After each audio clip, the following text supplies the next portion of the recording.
जानना चाहता हूँ कि ऑल इंडिया मजलिसे इत्तेहादुल मुस्लिमीन इस नाम का अर्थ अखिल भारतीय मुस्लिम एकता संघ है। हाँ है। जनता कैसे भरोसा करेगी? ओवैसी साहब जब शपथ लिया जा रहा था तो उसके दूसरे दिन शपथ लेते हैं ओवैसी साहब, असदुद्दीन ओवैसी। शपथ लेते लेते वो कहते हैं जय फिलिस्तीन। वो असदुद्दीन ओवैसी जो कहते हैं कि मेरे सर पर या मेरे गले पर तलवार भी रख दोगे तो मैं भारत माता की जय नहीं बोलूंगा। वो असदुद्दीन ओवैसी फिलिस्तीन की जय बोल देते हैं। क्या हम भी बोलते है असदुद्दीन ओवैसी के लिए, भारत या फिलिस्तीन? हम भी कह देते हैं फिलिस्तीन की जय। क्या, क्यों, क्या क्या बड़ा है? भारत से बड़ा तो कुछ नहीं। भारत बड़ा है फिलिस्तीन? जाहिर सी बात है भारत। तो भारत की जय बोलने पे ऐसी आवाज और बयान, और जब फिलिस्तीन पर एकदम मुखर होकर बोला, फिर आपने जय ऐसा बोला और फिर आपने जय श्री राम बोल दिया। नहीं ठीक है, कोई बात नहीं। मुझे उसमें आप बचने की कोशिश कर रहे थे। मैं तो लोगों को बता रहा हूँ कि अगर मैं ये कहता हूँ श्री राम नहीं बोल पा रहे हैं, जो कि आप नारा नहीं लगा रहे हैं, आप बस एक बात कर रहे हैं, तो आप जब JSR बोल रहे हैं तो कहीं ना कहीं हिंदू समाज आपके साथ क्यों खड़ा होगा? कारण क्यों नहीं यहाँ से खड़ा होगा? जब आप JSR बोल रहे हैं, जय श्री राम, आप नारा भी नहीं लगा रहे हैं, आप ये बोल रहे हैं कि जय श्री राम बोल करके उनके साथ, बच्चों के साथ जी ऐसा किया गया। आप क्योंकि मैं इन नारों, जब आप जय श्री राम को JSR बोलते हैं तो यहीं पर सोच पता चलती है कि यार ये हमारे हक की आवाज कैसे उठाएंगे। आप बोलिए सिया राम, बिल्कुल सिया राम, जय श्री राम, जय सिया राम, सीताराम, सीताराम, ठीक है ना? बिल्कुल हम उस पर ठीक है बोलते हैं। हाँ। सीताराम बोलिए, ठीक है ना? साल 2012 हाँ। अकबरुद्दीन ओवैसी का बयान 15 मिनट वर्सेस 15 मिनट वाला कोर्ट ने कहा कोई ठीक है, खत्म। आप उस बयान से सहमत हैं या नहीं? कोर्ट ने जब मान लिया कि यहाँ से इसका कोई सबूत नहीं हेट के, तो बस बात खत्म। तो आप कोर्ट पे विश्वास करते हैं? भाई कोर्ट ने कहा ना, वो आप विश्वास करते हैं कोर्ट पे? जो फाइनल जो वर्डिक्ट आई है। नहीं, मैं जानना चाहता हूँ आप विश्वास करते हैं कि नहीं, कि न्यायालय प्रक्रिया पर आप विश्वास करते हैं नहीं करते? अच्छा, आपने बड़ी अच्छी अभी बात कह दी कि इजराइल में आपकी सबसे पवित्र मस्जिद है, तीसरी नंबर पवित्र मस्जिद है। इजराइल नहीं है ना, वो फिलिस्तीनी है। ठीक है, इजराइल तो एग्जिस्ट नहीं करता। चलिए, आपने कहा हिंदू की आस्था के 3 केंद्र हैं, काशी, मथुरा और अयोध्या। अयोध्या में 500 साल बाद कानूनी प्रक्रिया से उनको अपनी जगह मिल गई। हाँ। मिल गया। अब आप कह रहे हैं कि आपकी आस्था का विषय है, तो हिंदुओं की भी आस्था का 2 विषय भी बचा है। क्या आपका समाज, मुस्लिम समाज, आगे आकर के कहेगा कि भाई ये लीजिए? आपका विवादों से नाता बड़ा लंबा रहा है। एक बार टीवी डिबेट के दौरान आपके साथ सुबई खान के साथ हाथापाई हो गई। कैसे नेता लगते हैं आपको केजरीवाल? झूठे, मक्कार, धोखेबाज, फरेबी और मुसलमानों के असली दुश्मन, दिल्ली के खास तौर पर। कोई और तमगा? नहीं माशाल्लाह, इतने तमगा मैंने दे दिया, उसी के बोझ के तले दब जाएंगे इस बार।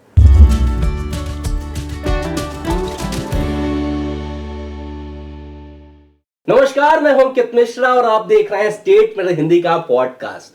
आज हमारे साथ जो शख्सियत बैठे हैं वो कभी टीवी डिबेट में एज अ मुस्लिम स्कॉलर बैठते थे, लेकिन आज जब हमारे साथ बैठे हैं तो उनका कद काफी बढ़ चुका है।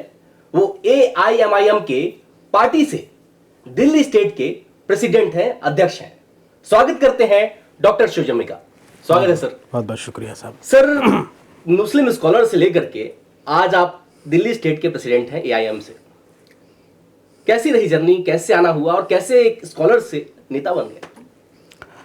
देखिए, सच बात तो ये है कि छात्र जीवन से हमारी राजनीति की शुरुआत हुई, लेकिन वो संगठन की राजनीति भी थी, सीखने का दौर था। और कभी कभी आपको अपने राजनीतिक गुरुओं के बीच में रह कर के सीखना चाहिए। जब आप सीखते हैं, तपते हैं, उसके बाद किसी मेन फ्रेम में आते हैं तो ज़्यादा मज़ा आता है। बिल्कुल। क्योंकि बहुत सारे बाउंसर्स भी होंगे राजनीति के अंदर, उतार चढ़ाव भी होगा। उस समय आप कैसे संयमित रह करके राजनीति की नैया अपनी पार लगाते हैं या संगठन को कैसे हैंडल करते हैं, ये बहुत मायने रखता। आज जो हमने संगठन की राजनीति के साथ सीखा, उसके बाद मैं टेलीविज़न पे मेरा पदार्पण हुआ आज से 8 साल पहले, 7 साल पहले, तो वो भी सीखने का ही दौर था। हाँ, ये एक अच्छी बात थी कि अल्लाह ने हमें जो एक काबिलियत दी थी वाक्पटुता की और मुद्दों को सही तरीके से रखने की, या एक टीवी की डिमांड भी होती है, एक चैलेंजिंग होता है कि कैसे आप अपने शब्दों को आर्टिकुलेट कर पाते हैं, मैटर्स या किसी मुद्दे पर आप किस तरीके से उसको बेहतर तरीके से प्रेजेंट कर पाते हैं, तो वो कहीं ना कहीं एक फैक्टर आपके साथ जुड़ा होता है, और वो एक्स फैक्टर तो रहा है। मैं समझता हूँ कि इसकी वजह से ही वो पॉपुलैरिटी थी, और कहीं ना कहीं एक कह सकते हैं कि उसमें फिट होना, ये एक हर कोई नहीं फिट हो पाते। बिल्कुल। लेकिन उस दौरान भी हमारे राजनीतिक सफ़र चलते रहे। टेलीविज़न में भले ही हार्डकोर पॉलिटिशियंस के तौर पर हमने नहीं पार्टिसिपेट किया, पर उस दौरान भी मैं राष्ट्रीय जनता दल का दिल्ली प्रदेश में अध्यक्ष था। उसके बाद मैं यहाँ से पप्पू यादव जी की पार्टी के साथ राष्ट्रीय प्रवक्ता के तौर पर और सीमांचल के प्रभारी के तौर पर भी काम करता रहा। तो बैकग्राउंड में वो जो सीखने की ललक, राजनीति को करीब से देखने की, जनता के बीच जाने की, वो तमाम चीज़ें चलती रही। अब वो एक दौर आ चुका था कि भाई एक तरफ आप सियासत सीख रहे हैं, दूसरी तरफ टेलीविज़न में आपकी एक अलग मतलब मामला है, एक अलग परसेप्शन है, और आप उसको स्कॉलरिस्टिक वे में लेके चल रहे हैं, जिसमें आप पढ़ते भी हैं, तमाम मुद्दों पर आपकी यहाँ से टिप्पणियाँ ली जाती हैं, कई लोगों से बहस भी होती है, आपके राजनीतिक विरोधी भी होते हैं। तो वो दौर के बाद मुझे लगता है कि एक सही समय था राजनीति में हार्डकोर तरीके से पदार्पण करने की, और MIM के लिए एक मंच तैयार हो चुका था। और मैं समझता था कि मजलिस और MIM एक ऐसा रास्ता है हमारे लिए राजनीतिक तौर पर, जो मेरे विचार पिछले 8 सालों से चले आ रहे हैं, उसका सही अगर इस्तेमाल कहीं हो सकता है तो वो MIM है। ठीक है, आप टीवी डिबेट्स में अक्सर कांग्रेस पार्टी को सपोर्ट करा करते थे, क्या हुआ? कांग्रेस ने आपको पद नहीं दिया, या मजबूरी में आपको AIMIM का दामन थामना पड़ा? ऐसा बिल्कुल भी नहीं है। मैंने हमेशा RSS और BJP की मुखालफत की है। अब RSS और BJP की नीतियों की मुखालफत, उनकी आइडियोलॉजी की मुखालफत करने को आप दूसरे पार्टियों का समर्थन कहते हैं, तो ये आपकी अपनी उसमें कह सकते हैं कि आपका एनालिसिस होगा। लेकिन मैं किसी पार्टी पक्ष के ऊपर डायरेक्ट यहाँ से किसी का सपोर्ट करना, ऐसा मेरे लिए नहीं। मैंने MIM को भी सपोर्ट करते थे। मुझे लगता है कि इतने साल के टेलीविज़न करियर में हमने बैरिस्टर असदुद्दीन ओवैसी साहब का आज तक कभी हमने ना मुखालफत की थी, और ना ही यहाँ से मैं शायद कर सकता हूँ, क्योंकि मुझे लगता है कि मेरी जो व्यू है RSS के ऊपर, BJP के ऊपर, या जो हिंदुत्व की जो आइडियोलॉजी है उसके ऊपर, वो ठीक वैसे ही व्यू है जैसे बैरिस्टर असदुद्दीन ओवैसी साहब के थे। आपने अभी बड़ी अच्छी चीज बोली कि BJP और RSS की मुखालिफत करते थे आप। कांग्रेस की तो नहीं करते थे ना? करते नहीं थे, करता हूँ और जिंदगी भर करता रहूंगा इंशाल्लाह। आपने राहुल गांधी को कहा कि मोहब्बत की दुकान से लोग डरते हैं।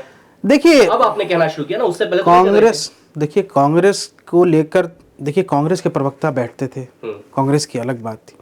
लेकिन मैं ये समझता हूँ कि हमने कई दफ़ा उस दौरान भी कांग्रेस की कुछ नीतियों की कटु आलोचना की है।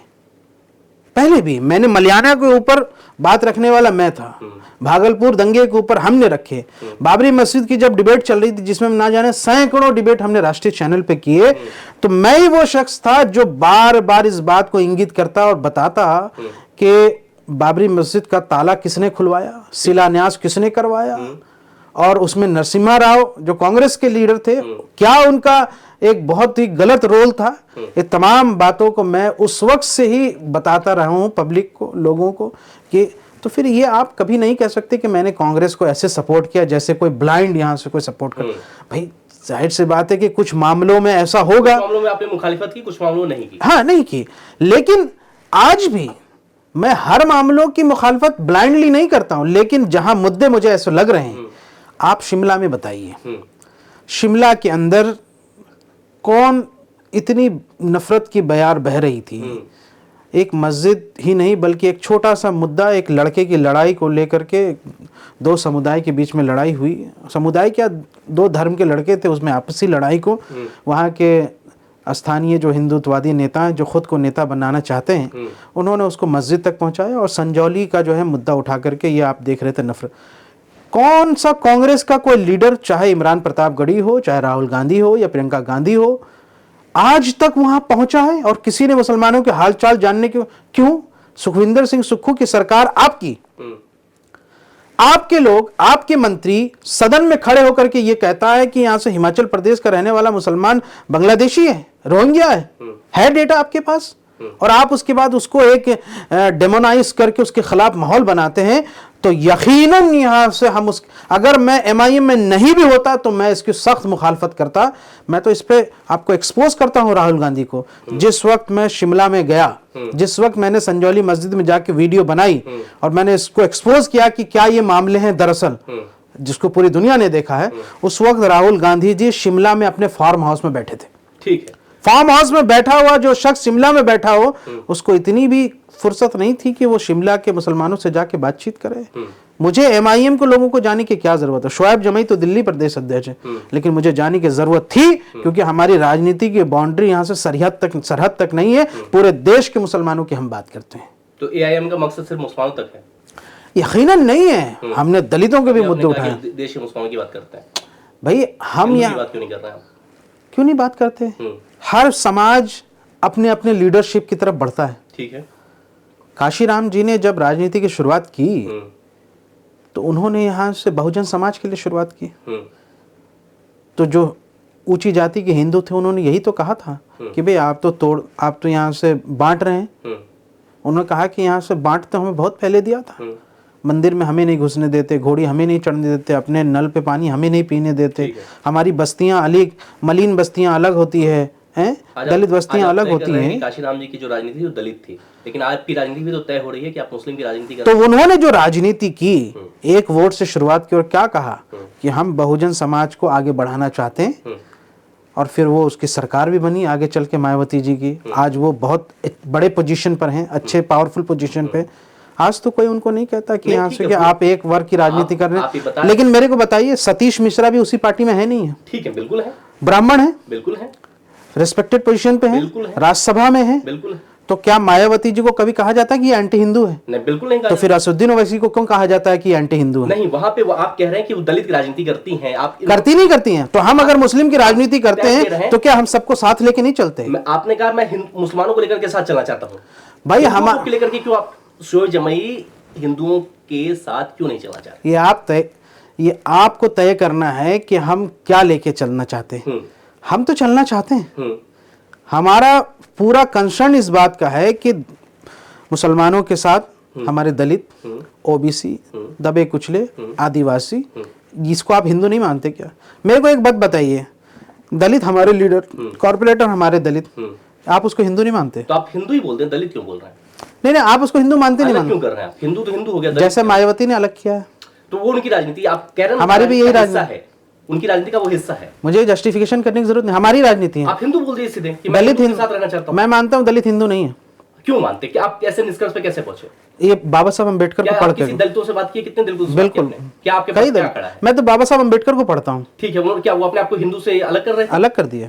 नहीं किया, मैं बता रहा हूँ कैसे। बाबा साहब अम्बेडकर ने महत संवाद के दौरान ये कहा कि मैं हिंदू पैदा हूँ लेकिन हिंदू नहीं मरूंगा, और वो बौद्ध धर्म उन्होंने अपनाया। बौद्ध धर्म हिंदू धर्म से बहुत अलग है। अब बौद्ध धर्म का इतिहास आप जान लीजिए कैसे ये अलग है, क्योंकि मौर्य काल के शासन के बाद, उसके पतन के बाद, ठीक है ना, बौद्धों के साथ इतना बड़ा नरसंहार हुआ, और सांची में, मथुरा के अंदर, गाजियाबाद के अंदर, पटना के अंदर कई जगह जो बौद्ध स्तूपा थे उसको हिंदू ब्राह्मण राजाओं ने तोड़ा, और उसको तोड़ करके उसको खंडरों में बदल दिया, और उन्हीं के रूइन से मंदिर तामीर कर दी।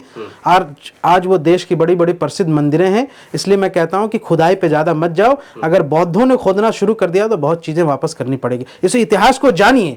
अब जब बाबा साहब अम्बेडकर ने ये बात कही और उसके बाद उन्होंने बौद्ध धर्म अपनाया, तो लाखों की तादाद में दलितों ने बौद्ध धर्म अपनाया। उनको लगता था कि यहाँ भेदभाव नहीं। हालांकि वो इस्लाम को भी अपनाना चाहते थे, लेकिन जिन्ना की वजह से उन्होंने नहीं अपनाया। आपको पता होना चाहिए। इस्लाम के लिए भी बाबा साहब ने कुछ कहा था। इस्लाम के लिए मैं बताता हूँ क्या कहा था, जो RSS के लोग नहीं बताते हैं वो मैं बताता हूँ।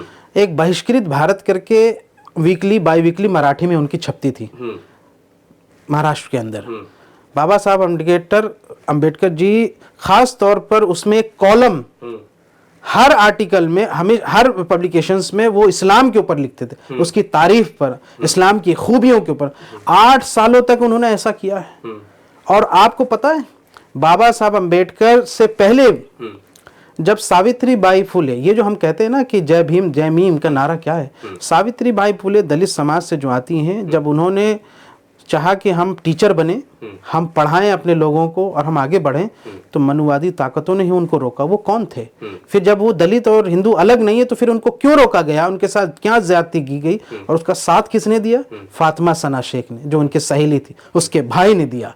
और तब आज वो सावित्रीबाई फुले आज जिनको हम समझते हैं, बाबा साहब अम्बेडकर को जब हिंदू ब्राह्मण जो कांग्रेस के लोग थे, जब उनको राजनीतिक हाशिए पर धकेल दिया उन्होंने बॉम्बे से हटाने के बाद, जब वो अवसाद में चले गए थे, पॉलिटिकल डिप्रेशन में चले गए थे, तो ये मुसलमान थे और यही जोगेंद्र नाथ मंडल थे जिन्होंने कहा कि आइए आप कलकत्ता और हम आपको वहां से सपोर्ट दिलवाते हैं। और मुस्लिम लीग के सपोर्ट से वो सदन में चुन के आए, कॉन्स्टिट्यूएंट असेंबली में सुन के आए, तब बाबा साहब अम्बेडकर बने हैं, जो उनको एक राजनीतिक ताकत मिली है। इसलिए हमारे देश के जो दलित समाज हैं, जो जाटव समाज है, जो बाल्मीकि समाज है, उनको पता होना चाहिए कि ऐतिहासिक दृष्टिकोण से मुसलमानों और दलितों का क्या ये राजनीतिक गठजोड़ रहा है।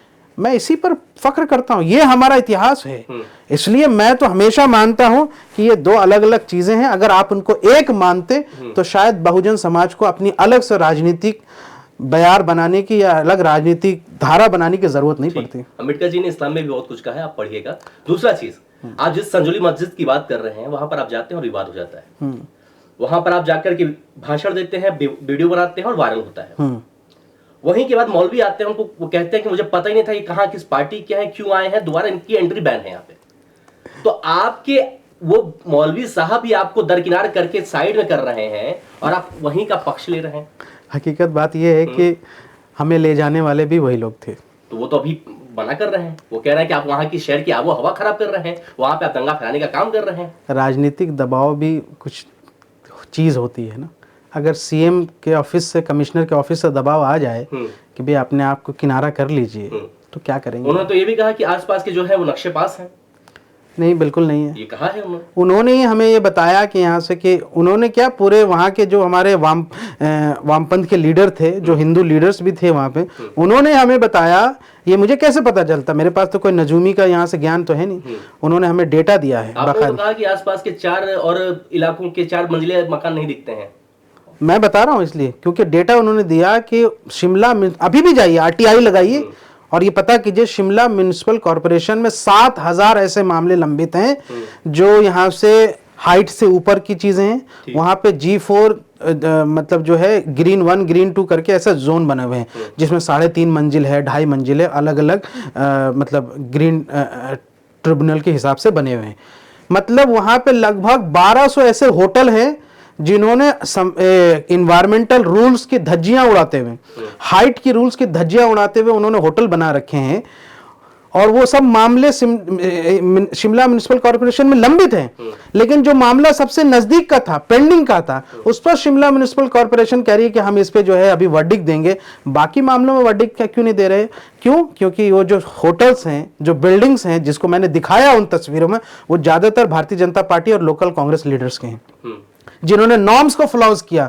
और हम इसी बात को तो चैलेंज कर रहे हैं। ये मामला अभी ठला नहीं है, अभी हाई कोर्ट में पिटीशन जाने वाला है तैयार। हमने लोअर कोर्ट में किया तो उन्होंने उसको खारिज किया, तो हाई कोर्ट में उसको पिटीशन तो उस वक्त भी लंबित था, चल रहा था। अब तो पिटीशन जाएगा। मौलवी साहब ने भी कहा कि इस मामला तो कोर्ट में है, उन मौलवी साहब का उस मस्जिद से कोई ले देना है, लेना वही मौलवी वही नमाज पढ़ाते हैं वहाँ पे। एक मौलवी साहब उसमें नमाज पढ़ाते हैं, लेकिन उनका मैनेजमेंट से कोई लेना देना नहीं है। इसी बात को तो चैलेंज किया गया है। जो ओरिजिनल अपनी शिकायत में मौलवी साहब के खिलाफ भी उनका नामजद है कि नहीं है? वहां के लोगों ने जो अभी यहाँ से पिटीशन डाला था वो उसमें था साफ तौर पर कि जिस मस्जिद कमेटी ने शिमला म्युनिसिपल कॉर्पोरेशन में जाके वो लेटर दिए हैं, और वो क्यों दिए, वो कांग्रेस के मुख्यमंत्री के दबाव में दिए गए। मैं खुलासा करता हूं आज, कांग्रेस के मुख्यमंत्री के सेक्रेटरी ने वो लेटर लिखवाए और कहा कि जाकर के इसको म्युनिसिपल कॉर्पोरेशन में दे दो ताकि यहाँ से ये मस्जिद ढा दी जाए और उसके बाद मामला शांत हो जाए। जो कांग्रेस के लोग खुद मस्जिद को ढाने के लिए इस तरह के षड्यंत्र कर रहे हो, भारत का मुसलमान या दिल्ली का मुसलमान उन कांग्रेस के साथ कैसे हो सकता है? मैं कसम खा के कह रहा हूं कि ये मुझे उन लोगों ने बताई जो मैनेजमेंट कमेटी के लोग थे। राहुल गांधी तो कहते हैं वो सबकी हक की आवाज उठाते हैं, अभी वो संभल ही जा रहे थे, तो वहां पर क्यों नहीं गए? बस सवाल ये हो, यही बात तो है कि वो संभल की बात कर रहे हैं या कहीं की भी बात कर रहे हैं। वो तो मुझे लगता है एक पॉलिटिकल ड्रामा, तो वो जाना ही नहीं चाहते थे। अगर जाना होता तो निकल जाते चुपके से, पूरा मीडिया में हल्ला करने की ज़रूरत नहीं होती। जब वहाँ पहुँचते तो पता चलता।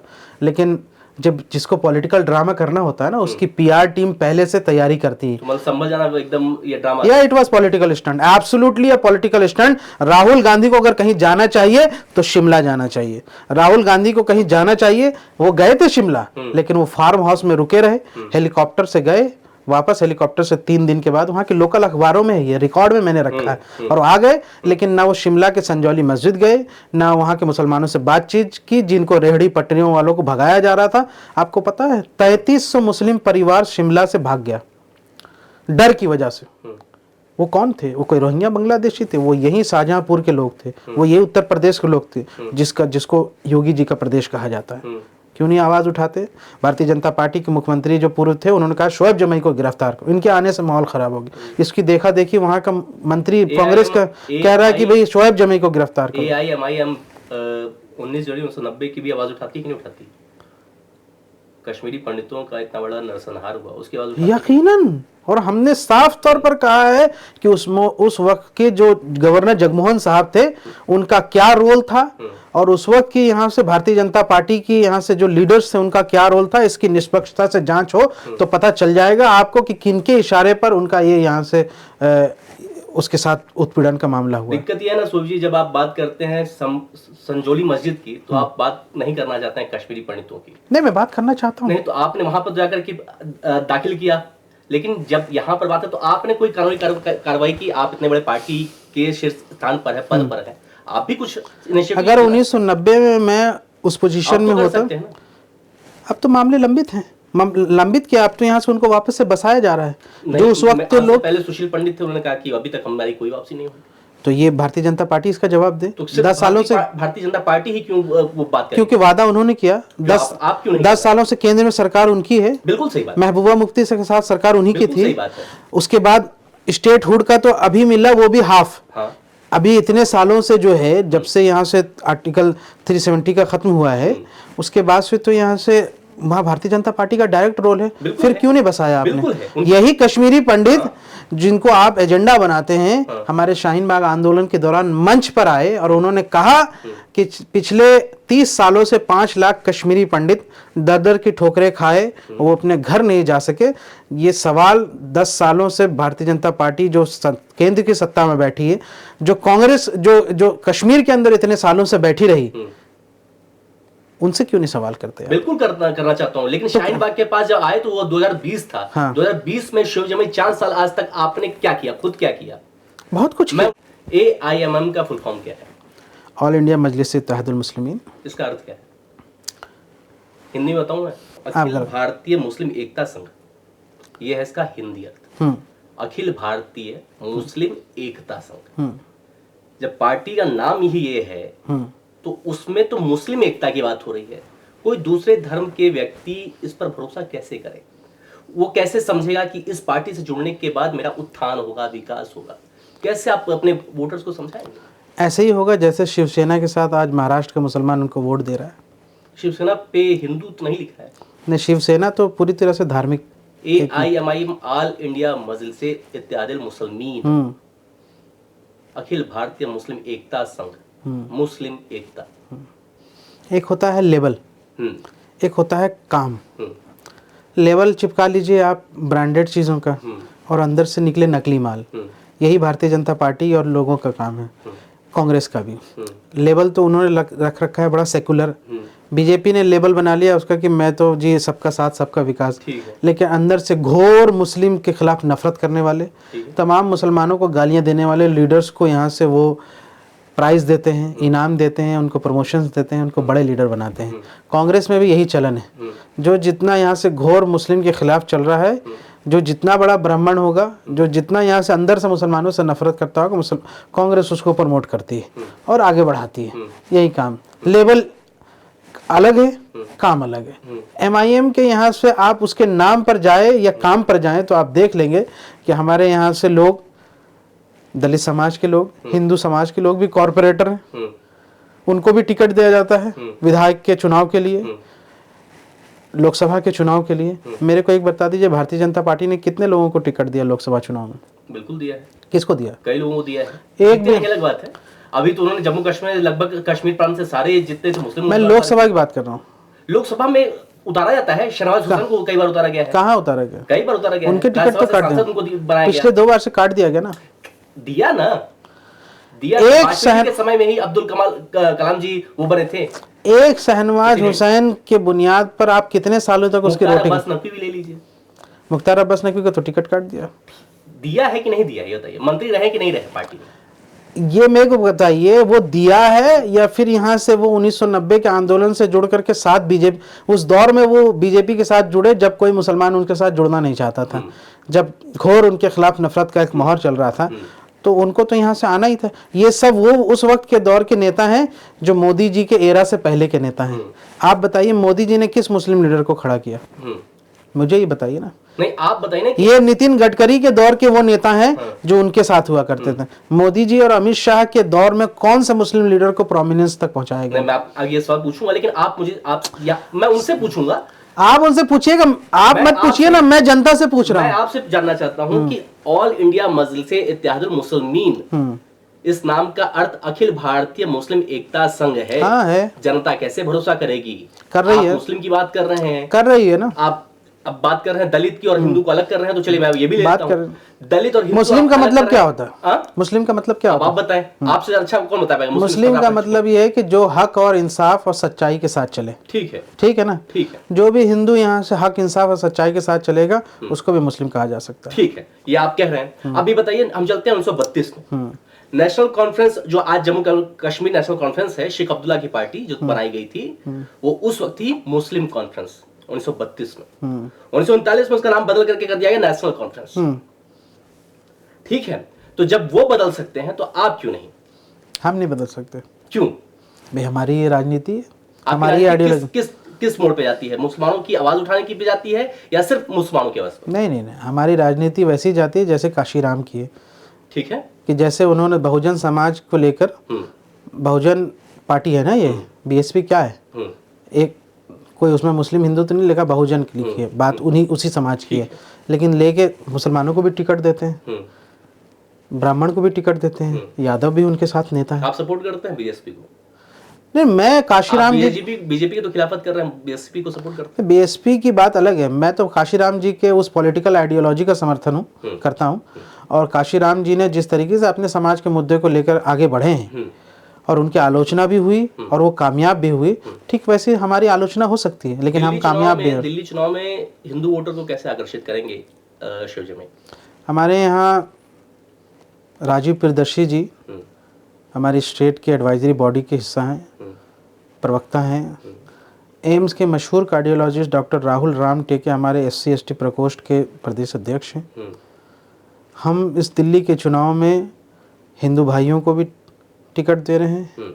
हमारे यहाँ से बहुजन समाज से आने वाले, जाटव और वाल्मीकि समाज से आने वाले उन साथियों को भी हम टिकट पर उनको चुनाव लड़ा के उनको राजनीतिक वो शक्ति देना चाहते हैं, ताकि वो अपने समाज को और मुस्लिम समाज को साथ लेकर चल सके, जहाँ पर SC रिजर्व सीटें हैं।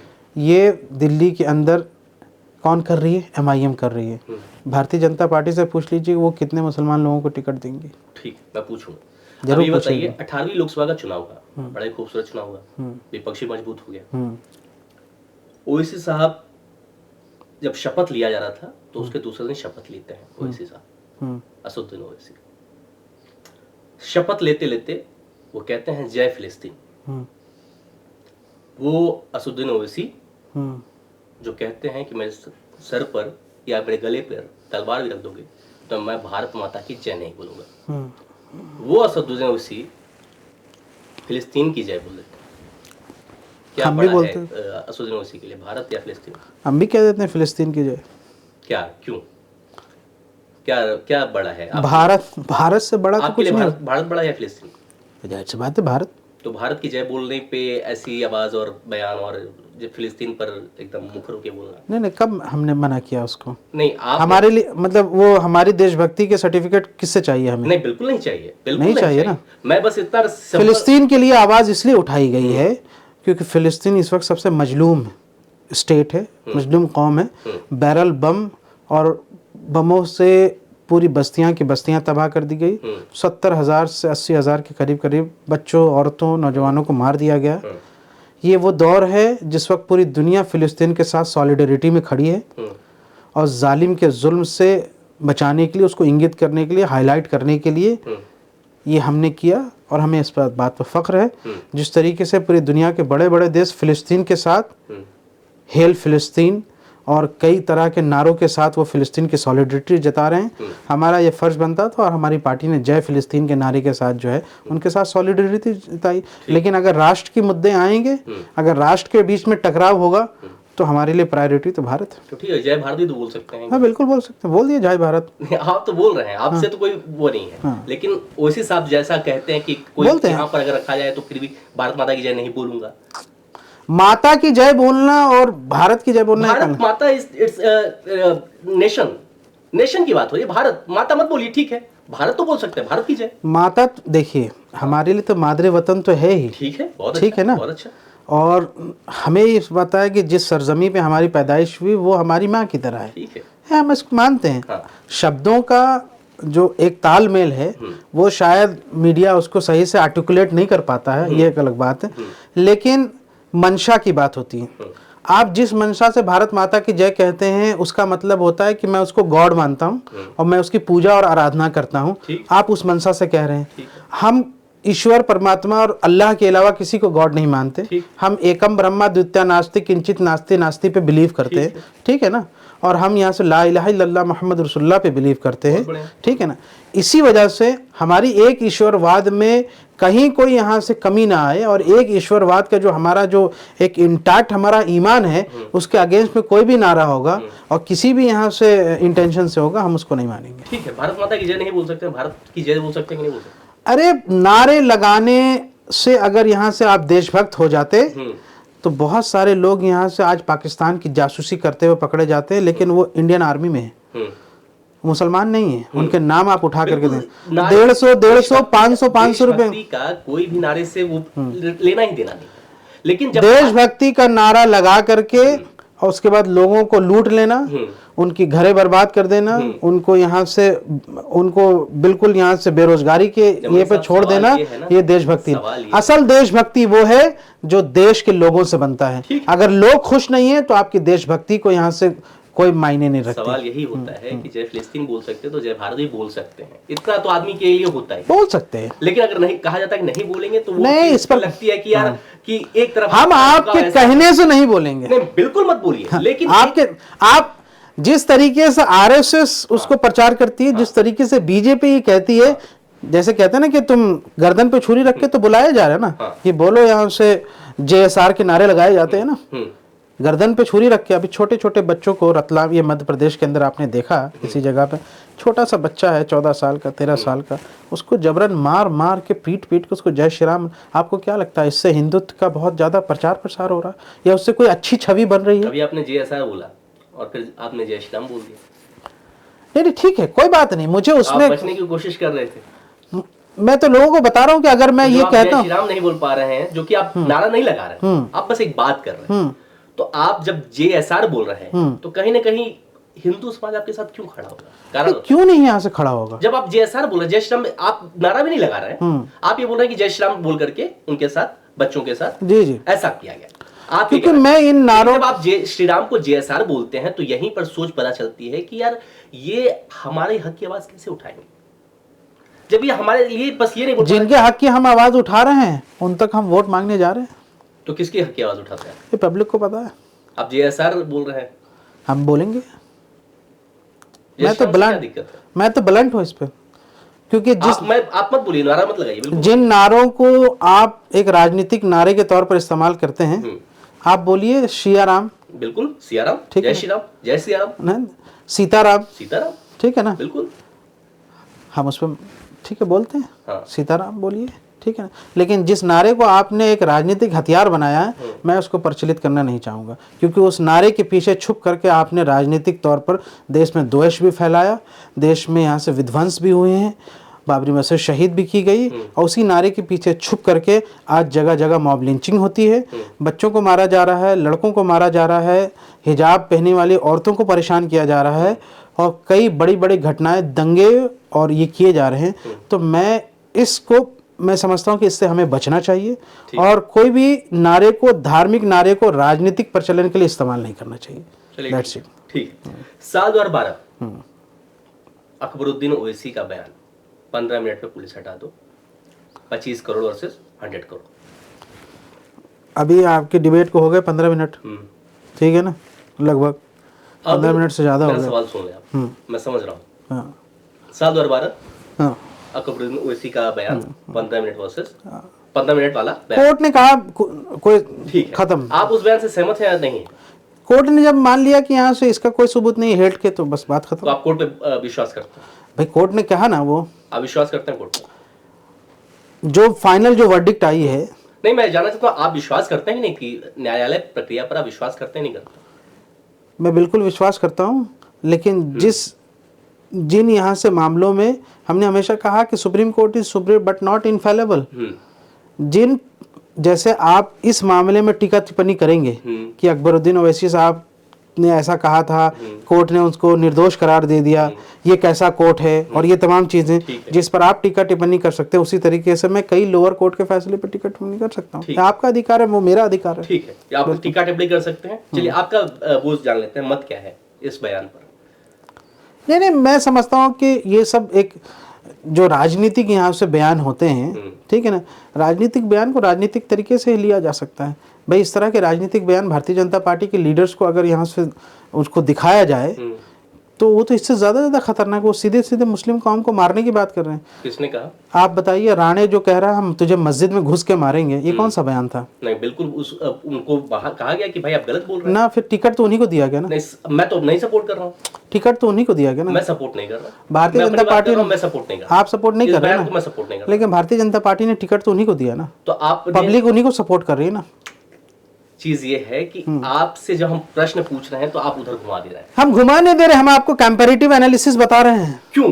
कि आपका पैमाना कुछ और है, आप मुझसे एक्सपेक्ट करते हैं। सीधे आप क्यों नहीं करें? तो आप भी करेंगे वही। बैरिस्टर असुद्दीन ओवैसी साहब जिस तरीके से, जिस बुनियाद पर अकबरुद्दीन ओवैसी साहब के साथ खड़े हैं, हूबहू शाना बशाना दिल्ली एमआईएम का और पूरे दिल्ली क्या पूरे देश के एमआईएम के कार्यकर्ता उनके साथ खड़ा है। ये हमारा स्टेटमेंट है। ठीक है। महाराष्ट्र चुनाव में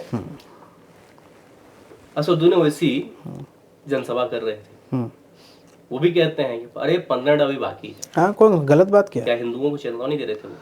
किसने कह दिया? ये तो आप लोगों 15 का मिनट बाकी है, इसका क्या अर्थ है? भाई ठीक है, जाहिर सी बात है, 10 बजे तक यहाँ से चुनाव। और 15 मिनट जब बाकी जब कहा गया तो पब्लिक में एकदम उत्साह आ गया और हुजूम आ गया और उसने वोटिंग करनी शुरू। तो पब्लिक की यहाँ से बात है, पब्लिक को कौन रोक सकता है? भाई 10 बजे चुनाव का समय खत्म होता है कैंपेनिंग का। अब 9:45 पे अगर कोई पुलिस वाला आके कहेगा कि नहीं भैया यहाँ से आप खत्म कीजिए, माइक बंद कीजिए, तो जाहिर सी बात है कहना पड़ेगा ना कि भाई 15 ही मिनट बाकी है, अभी 15 मिनट तो मुझे बोलने दो। और तो 15 और क्या बोल देते कि अभी समय बचा है। असल में 15 मिनट का फोबिया हो गया बीजेपी को, और इस 15 मिनट के फोबिया से बीजेपी हिंदुओं को डराना चाहती है। तो ये बीजेपी की गलती है, हमारी कोई गलती नहीं है। तो 15 मिनट बोलना ही क्यों? जब लग रहा है कि डर रही है, हिंदू डर रहे हैं तो अगर 9:46 में यहाँ से रोक टोक होता तो वो 14 मिनट बोलते, 9:50 में होता तो वो 10 मिनट बोलते, 9:55 में अगर पुलिस रोक टोक करती। ये तो बीजेपी को तय करना है कि वो हमेशा यहाँ से 9:45 में क्यों आकर के नॉक करते हैं। नॉक नॉक, अब बंद कीजिए माइक। जाहिर सी बात है उस वक्त 15 मिनट बच रहा होता है। घड़ी भी 15 मिनट पहले ही देखा जाता है। अब पुलिस वाले ऐसा करते हैं, मजबूरी है ना हमारी, हम तो सही बोलेंगे ना, सच बोलेंगे। चलिए ठीक है। आपका एक वीडियो बड़ा वायरल हुआ था जिसमें आप कहते हैं कि भारत को अखंड भारत बनाना है। ये तो आरएसएस का एजेंडा है। बोला आपने, एजेंडा है। अच्छा, आपने बोला कि पाकिस्तान के मुस्लिम आ जाएंगे 25 करोड़, अफगानिस्तान के मुस्लिम आ जाएंगे, बांग्लादेश के मुस्लिम आ जाएंगे, और फिर हमारा पीएम होगा, यानी मुस्लिम पीएम होगा, और हमारे 250 सांसद होंगे। क्या जरूरत है बयान की? हमारे राष्ट्र फिर आकर के आप ट्विटर पे सफाई दे रहे हैं। नहीं, हमारे राष्ट्र, क्या आप सोई जमाई हिंदू और मुस्लिम की एकता को खंडित करने की काम कर रहे हैं? पहली बात तो सुन लीजिए, जो आपने कहा हमारा पीएम होगा, कोई जो हिंदू पीएम इस देश में जितने आए वो हमारे पीएम नहीं थे, मुस्लिम समाज के पीएम नहीं थे। बिल्कुल है। तो कोई मुस्लिम समाज का अगर प्राइम मिनिस्टर बनेगा, जैसा कि हम मानते हैं कि जरूर बनेगा इंशाल्लाह, तो वो हमारा पीएम नहीं होगा, बिल्कुल होगा, आपका नहीं होगा। बिल्कुल होगा। तो ये राष्ट्रपति जो यहाँ से बने, अब्दुल कलाम साहब जो है यहाँ से, वो हिंदुओं के राष्ट्रपति नहीं थे, मुसलमानों के राष्ट्रपति नहीं, सबके थे ना। तो मैंने गलत क्या तो बोला? आपने क्यों कहा कि पाकिस्तान से 25 करोड़ मुस्लिम आएंगे? ये तो आरएसएस से पूछिए ना, अखंड भारत का सपना तो उन्हीं का है ना। बिल्कुल, सपना साकार होगा तो पाकिस्तान तो के क्या यहाँ से नागरिक वही पाकिस्तान के नागरिक आएंगे, बांग्लादेश के नागरिक आएंगे, श्रीलंका के नागरिक आएंगे, अफगानिस्तान के नागरिक आएंगे। आपने स्पेसिफिक कहा कि उतने करोड़ मुस्लिम आएंगे, उतने करोड़, फिर हमारा पीएम होगा। डेमोग्राफी तो चेंज होगी ना, हकीकत बात तो यही है। डेमोग्राफी चेंज होगी तो क्योंकि असल में मैं आपको बताता हूँ ये क्या था। इतने दिनों से ना भारतीय जनता पार्टी पब्लिक को बेवकूफ बना रही थी, अखंड भारत, अखंड भारत। अब अखंड भारत में हो क्या हो सकता है, इसके क्या प्रोज एंड कॉन्स है, इसको मैंने खोल के बता दिया। तो अगर कोई मुस्लिम पीएम बनता है तो ये आप सवाल बीजेपी से पूछिए। मुस्लिम पीएम से नुकसान क्या है? कोई नुकसान मैं तो एक्सेप्ट करता हूँ एज अ मुस्लिम पीएम किसी को, मुझे कोई नुकसान नहीं। पीएम लेकिन अगर आप अखंड भारत बनाएंगे, आप अफगानिस्तान से शुरू कीजिए ना। चलिए, आप अखंड भारत कहाँ तक था? अफगानिस्तान तक था ना। चलिए, अफगानिस्तान को आपने अपने साथ शामिल कर लिया, आपके साथ तालिबान भी आएगा। ठीक है। आप पाकिस्तान को अपने साथ शामिल कर ले, आपके साथ पूरी पाकिस्तान की यहाँ से बलूचिस्तान भी, पाकिस्तान भी, उसकी कम्युनिटी जो मुस्लिम कम्युनिटी वो आएगी ना मेजॉरिटी में। ठीक है ना। अफगानिस्तान की जो मुस्लिम कम्युनिटी मेजॉरिटी में, तालिबान भी, वो सब आएगा ना साथ में। बांग्लादेश को अगर अखंड भारत में आप शामिल करते हैं तो बांग्लादेश के जो हिंदू हैं वो भी, और मेजॉरिटी में जो मुसलमान हैं वो भी आएंगे ना। वो जो आज यहाँ से जिनको आप कह रहे हैं कि भाई ये हमारे ये जला रहे हैं और परेशान कर रहे हैं वहाँ हिंदू, वो भी तो आपके साथ आएंगे ना। तो वो क्या यहाँ से इस राजनीति का हिस्सा नहीं बनेंगे? वो चुनाव नहीं लड़ेंगे। लड़ेंगे तो यहाँ से इलेक्टोरल पॉलिटिक्स में जब डेमोग्राफी चेंज होती है, जब पॉपुलेशन का, जब यहाँ से स्टैटिस्टिक्स चेंज होती है, तो फिर यहाँ से भाई रिप्रेजेंटेशन भी चेंज होगा। संसद के अंदर यहाँ से सांसदों की संख्या भी बढ़ सकती है। हो सकता है कि यहाँ से उस वक्त अलग अलग कुछ पार्टियां हो, ठीक है ना, जिसका ये एक मोटिव हो कि जैसे हिंदू हृदय सम्राट यहाँ से मोदी जी है, उसी तरह कुछ मुस्लिम हृदय सम्राट भी यहाँ से कुछ लीडर्स हो सकते हैं। जब आपको हिंदू हृदय सम्राट मोदी जी से दिक्कत नहीं है, तो मुस्लिम हृदय सम्राट को यहाँ से लीडर होने से क्या दिक्कत है? बिल्कुल दिक्कत नहीं है ना। अगर दिक्कत नहीं है तो फिर यहाँ से अखंड भारत से आपको कोई दिक्कत नहीं है। तालिबान को आने से कोई दिक्कत नहीं है। अगर तालिबान की आप बात करते हैं, अगर आप तालिबान की बात करते हो, तालिबान लड़ाका ग्रुप है अफगानिस्तान में। हाँ, तो तालिबान रिवॉल्यूशनरी है ना। हाँ, रिवॉल्यूशनरी है ना, तो वहां आतंकवादी तो नहीं है ना। नहीं, अब आप मान रहे हैं। नहीं, हम कहाँ मान रहे हैं, आप बताइए ना। आप कह रहे हैं आप अखंड भारत चाहिए नहीं चाहिए? ये बताइए, अखंड भारत अगर चाहिए, अखंड भारत के साथ क्या क्या आएगा मैंने आपको बता दिया। आप चाहते हैं कि अखंड भारत न हो? तो आप क्लियर कर दें। हम बिल्कुल नहीं चाहते। आप बिल्कुल नहीं चाहते, ठीक है। तो आप फिर आपने ट्वीट क्यों किया, ये बयान क्यों दिया? मैंने तो यहाँ से बस उनकी एक हकीकत खोल दी कि जो भारतीय जनता पार्टी जिस अखंड भारत की बात कर रही है, अगर ये अखंड भारत होगा तो इसमें क्या क्या हो सकता है, ये आपने यहाँ से पता। भाई मेरे चाहने ना चाहने से क्या होगा? अगर भारतीय जनता पार्टी ऐसा करने में कामयाब होती है तो हमारे लिए चलिए अच्छी बात है। हालांकि हम राजनीतिक तौर पर नहीं चाहते ऐसा। भाई भारत भारत है, हमें अपने देश से प्यार है। पाकिस्तान अपना अलग है, बांग्लादेश अलग रहे, फिलिस्तीन पूरी दुनिया का है, यूनाइटेड नेशन का है। फिलिस्तीन हमेशा हमारे लिए रहेगा, क्योंकि फिलिस्तीन में हमारे यहाँ से हमारी तीसरी सबसे पवित्र मस्जिद वहाँ पे जो है कब्जा कर ली गई है। ठीक है ना। और वो यहाँ से इजरायली हुकूमत के अंडर में है। तो चाहे क़यामत तक कोई भी मुसलमान आएगा वो फिलिस्तीन के साथ में सिंपैथी रखेगा, क्योंकि फिलिस्तीन ही उनके लड़ाई लड़ रहे हैं। ये मैं मान लेता हूं। जिस तरीके से आपके लिए जो पवित्र धर्म स्थल है हिंदुओं के, उनके लिए आपकी संवेदनाएं जुड़ी होती है। अयोध्या में अगर कोई मस्जिद है, काशी में अगर कोई मस्जिद है, आप क्या बोलते हैं? नहीं, मेरे को क्या बोलते हैं कि वो सिर्फ अयोध्या वालों को मुद्दा होगा, या वो सिर्फ काशी वालों को मुद्दा होगा, या वो सिर्फ उड़ीसा वालों को मुद्दा होगा? नहीं होगा ना। तो आप कहते हैं ना पूरे देश के हिंदुओं का मुद्दा है वो, तो फिर यहाँ से हमारी अगर तीसरी पवित्र मंदिर यहाँ से अगर फिलिस्तीन के अंदर है और वहां हमारी कब्जा कर ली गई है, तो फिर वो पूरे दुनिया के मुसलमानों का मुद्दा क्यों नहीं होगा? नहीं, बिल्कुल। आपको पता है 200 करोड़ से ज्यादा मुसलमान है। मस्जिद का मुद्दा रखिए, बिल्कुल रखिए, उसमें कोई दिक्कत नहीं है। सारा मुद्दा उसी के दिक्कत बस इस बात की होती है कि जय भारत, सारा मुद्दा उसी के रिवॉल्व अराउंड है। 70,000 अगर यहाँ से मुसलमान बच्चों और औरतों को मार दिया जाए तो आपको इजराइल से दिक्कत नहीं है क्या? नहीं, बिल्कुल है। अगर आपको उससे दिक्कत नहीं है तो फिर यहाँ से हॉलोकॉस्ट से फिर क्यों दिक्कत? जिन लोगों को हॉलोकॉस्ट से दिक्कत है, जैसे हमें भी है, लाखों यहूदियों के कत्ल से दिक्कत है जैसे हिटलर ने किया, अगर आप हिटलर का विरोध करते हैं, अगर आप हॉलोकॉस्ट का विरोध करते हैं, तो आपके इजराइल की इस नए हिटलर का भी विरोध करना चाहिए जिन्होंने यहाँ से 1 लाख से ज्यादा लोगों को मार दिया इस युद्ध में। 4 लाख कश्मीर पंडित भी विस्थापित हुए थे, खैर आपने उसकी बात नहीं की थी, हमने उसकी भी बात की। बात करते हैं इस विषय पर कि ये इस दौर में हुआ है, ये उस दौर में हुआ है। 90 के समय भी एआईएम हो सकता नहीं होगी, नहीं थी। लेकिन राजनीतिक चीजें चल रही थी उस वक्त भी। हम उतने ताकतवर नहीं थे शायद, उस वक्त भी आवाज किसी ने नहीं उठाई। खैर उठाई, सब ने उठाई। कश्मीर बहुत ज्यादा नजदीक है, फिलिस्तीन बहुत दूर है, खैर बात करते हैं दूसरी चीजों पर। अच्छा, आपने बड़ी अच्छी अभी बात कह दी कि इजराइल में आपकी सबसे पवित्र मस्जिद है, तीसरी नंबर पवित्र मस्जिद है। इजराइल नहीं है ना, वो फिलिस्तीनी है। ठीक है, इजराइल तो एग्जिस्ट नहीं करता। चलिए, आपने कहा हिंदू की आस्था के 3 केंद्र हैं, काशी, मथुरा और अयोध्या। अयोध्या में 500 साल बाद कानूनी प्रक्रिया से उनको अपनी जगह मिल गई। मिल गया। अब आप कह रहे हैं कि आपकी आस्था का विषय है, तो हिंदुओं की भी आस्था का 2 विषय भी बचा है। क्या आपका समाज, मुस्लिम समाज आगे आकर के कहेगा कि भाई ये लीजिए? अगर हमने कब्जाई है तो आप बता दीजिए। जैसे आप फिलिस्तीन में जो यहाँ से मस्जिद अक्सा है उसके कंपैरिजन आप यहाँ से कर रहे हैं। मस्जिद, मैं आस्था के केंद्र की बात कर रहा हूँ। मैं आस्था के केंद्र की बात भी कर रहा हूँ, साथ हिंदुओं की आस्था के केंद्र की बात कर रहा हूँ, और आप मुसलमानों की आस्था के केंद्र की बात कर रहे हैं। अगर यहाँ से हमने यहूदियों की किसी जगह को कब्जाया होता और कब्जा करके यहाँ से कोई चीज कर ली होती, ठीक है ना, तो ही तो आप कह सकते हैं। वो तो हमारे यहाँ से सालों साल, मतलब 1000 से भी ऊपर साल, हजारों सालों से हैं वो, ठीक है ना। मस्जिद अक्सा जो है हजारों सालों से है वहाँ पे, ठीक है, और उसमें कई नबी, कई पैगंबर आए, ठीक है ना।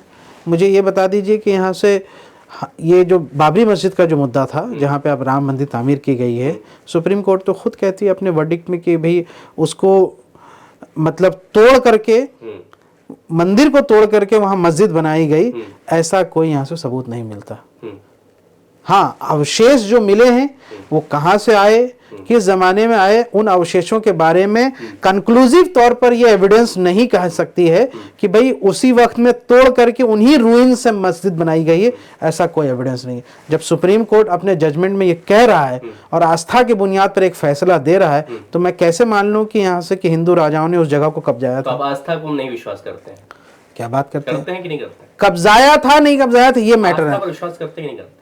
बिल्कुल करते हैं। तो आस्था ही तो आपकी कहती है कि आपकी, लेकिन आस्था के मस्जिद वहां पर, आस्था ही हिंदू की कहती है कि हमारी भैया अयोध्या और काशी और मथुरा बाकी है, आप दे दीजिए बड़ा दिल दिखा करके। जब आप आस्था पे चलते हैं, ठीक है ना, तो सारे फैसले आपके आस्था पे होने चाहिए। लेकिन देश तो संविधान से चलता है। बिल्कुल, संविधान से चलेगा या आस्था से चलेगा? बिल्कुल संविधान से चलेगा। जब आप कोर्ट पे जा रहे हैं, कोर्ट के फैसले पर ही जाएंगे ना, तो कोर्ट का फैसला आने दीजिए। तो कोर्ट का फैसला का इंतजार कर लें, करिए। तो आप आस्था की का अहमियत नहीं रखेंगे? फिर ये बात, आप आस्था की बात करते हैं, अगर हमने कब्जाई होती, जैसे आप नहीं काशी के नहीं कब्जाई आपने, नहीं कब्जाई आपने, आस्था का प्रतीक है। चलिए, हमारी आस्था है कि प्रधानमंत्री निवास के नीचे एक मस्जिद थी कभी, ठीक है ना, तो क्या प्रधानमंत्री निवास को आप मुसलमानों को सौंप देंगे? आप अभी ये बात क्यों उठा रहे हैं? नहीं, चलिए हम ये कहते हैं कि सरकार है, ठीक है, मैं ये कहता हूँ कि सोमनाथ मंदिर के नीचे जो है ना, बौद्ध धर्म की आस्था का केंद्र है, आप उसको बौद्धों को सौंप दीजिए। आप डाल दीजिए। अगर मैं कहूँ का दिल्ली के बड़े बड़े प्रोमिनेंट जो मंदिर हैं, वहाँ पे मुसलमानों की कोई आस्था है या नीचे वहाँ पे कोई केंद्र था, तो आप उनको सौंप देंगे? दिक्कत इससे नहीं है सोचे में। नहीं, दिक्कत इसी से है। नहीं, ये तय करना। कहते हैं कि आस्था का केंद्र है वहाँ पर, और एक तरफ आप आस्था की नकार देते हैं। आस्था का केंद्र नहीं है वो आस्था शब्द मत यूज करिए, आप कहिए कि हमारा वो है, वो जुल्म है। अच्छा, देखिए, हाँ, जुल्म है। इजराइल जो है वो ना सिर्फ यहां से उस मस्जिद को कब्जा करके रखा है, सुनिए ना, क्योंकि मस्जिद तो पहले से एग्जिस्टेड है, वहां तो कुछ यहूदी का था ही नहीं। इजराइल तो बना ही 1947 में, 1000 साल पहले से यहाँ से वो मस्जिद है। जब उसने कब्जा करके रख ली, मुसलमानों को वहां घुसने नहीं देते, मुसलमानों के साथ, और उसी के रिवॉल्व अराउंड जितनी मुसलमान आबादी है, जो फिलिस्तीन की आबादी है, आप उनके घरों को कब्जा करके यहाँ से कहते ये हमारा इजराइल और फिलिस्तीन का कुछ नहीं है, वो मामले अलग होंगे। लेकिन यहाँ बताइए, अयोध्या में मुसलमानों ने क्या कब्जा किया था? क्या कब्जा किया था? किसी हिंदू घर को कब्जा किया था? किसी मंदिर को कब्जा किया था? नहीं किया था। बाबरी मस्जिद अलग थी, मंदिर अलग था। काशी के अंदर यहाँ से मस्जिद अलग बनी हुई है, काशी के मंदिर अलग बनी हुई है। मथुरा के अंदर शाही ईदगाह मस्जिद अलग बनी हुई है, और मथुरा का जो वो मंदिर बना हुआ वो अलग बना हुआ है।